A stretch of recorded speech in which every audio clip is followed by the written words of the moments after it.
Welcome back to Golf Weekly, and for this segment, we have a very special guest with us, Chris Epperson.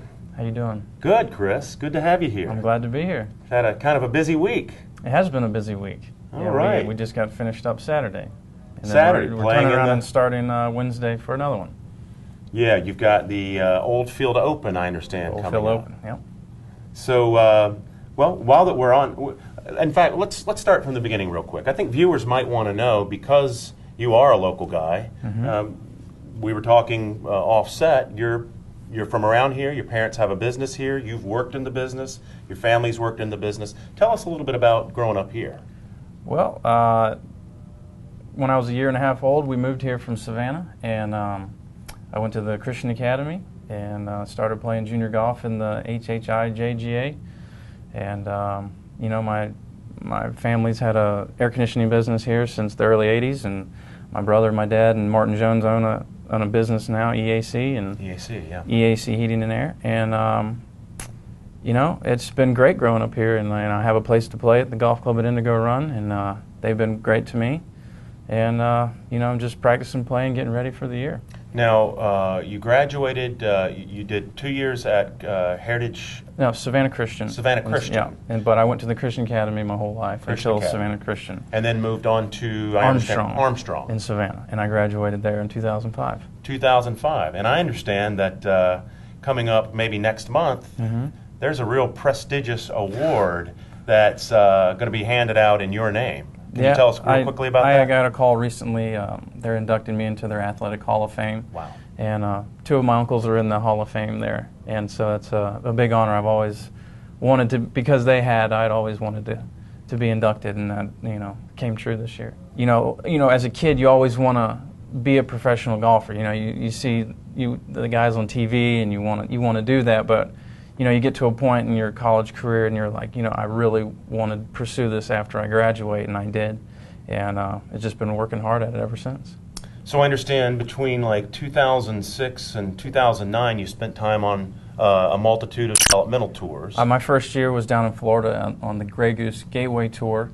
I did that for a summer, and then I came back the next year and played on the Tar Heel Tour, which is now the eGolf Tour. The name has changed, but it's the same tour.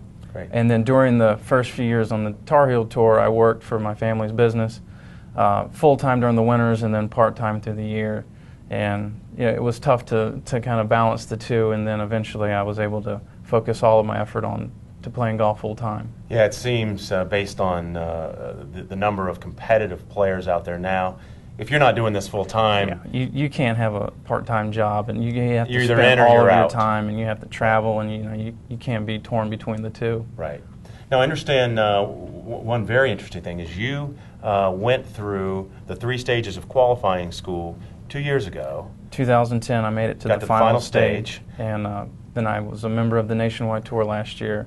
Played in how many events? I played in 7 events. 7 nationwide events. What was your best finish in? I finished tied for 18th in Pittsburgh. Wonderful. Yeah. Wow. So, exciting. And I made 5 out of the 7 cuts. Wow. So That's not too bad. So. You're drawing some checks. Yeah, I mean, I did all right. You know, just I had conditional status, so I feel like if I would have had a full season, was able to play in a lot more events, I could have kept my status, and then who knows where I could have been this year. But well, I think any of the guys, even the guys that are making millions on tour, would still say that grind of Q School may be the most pressurized, pressure-packed 6 days that they'll ever experience as a professional golfer. Would you agree with that?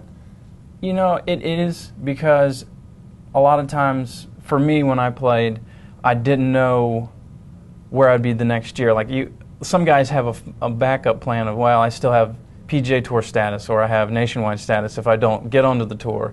But for me this year, it was, if I don't do this, then I'm losing my status. Right. So I had a lot to lose, you know. So right.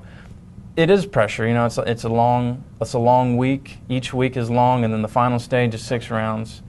You know, it's a lot on your mind, and it's a lot on your body, and it's it's definitely everything they say. And the guys that, like Bud Colley, that can get their sponsor exemption, make enough, and bypass it, you know.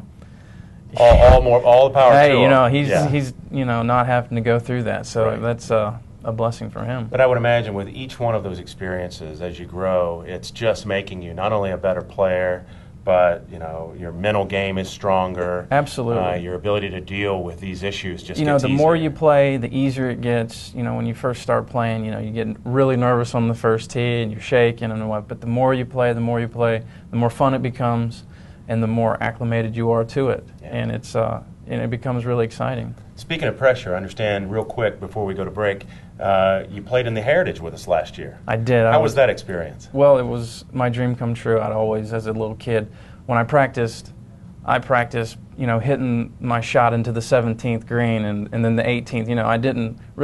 I didn't do the Augusta thing. Everyone dreams of making the putt at Augusta. Mine was always at the Heritage, and I'd been going to it as long as I can remember. As just a baby going to the tournament, and so.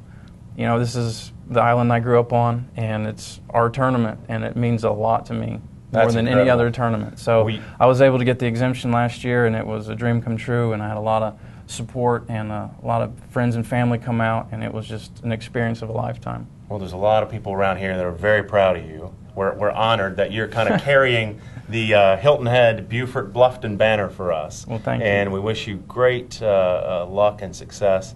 I think luck is the residue of hard work. I think you might be the perfect example of that. And before we go, I understand you had a top 10 finish. You finished 10th in this past weekend's event. I did. Which keeps you eligible for this weekend's Oldfield Open if you have a good finish. If the combined money is high enough, then you'll be eligible for the King Hassan tournament. It's the King Hassan Trophy in Morocco, right? It is. Be going out to Morocco to play for a $2 million purse. $2 million purse. Not a bad deal. So yeah, we'll see how this week goes, and if I can get the top of that money list, then I'll head back to Morocco like I did last year. I didn't play in that last year, but I did compete in a couple tournaments in Morocco last year, and it's quite an experience. Well, Chris, what a pleasure to have you. Well, thank you very much. Thank you for taking time out. Absolutely. And I'm so glad that our viewers have had a chance to get to know you a little bit better. Yeah, well. Follow the career of Chris Epperson. I think we're going to see incredible things from him. We've got to take another quick break here on Golf Weekly. When we come back, we'll be joined by some special young people with the JPGA who had some great success of their own in a tournament this week. Stay with us.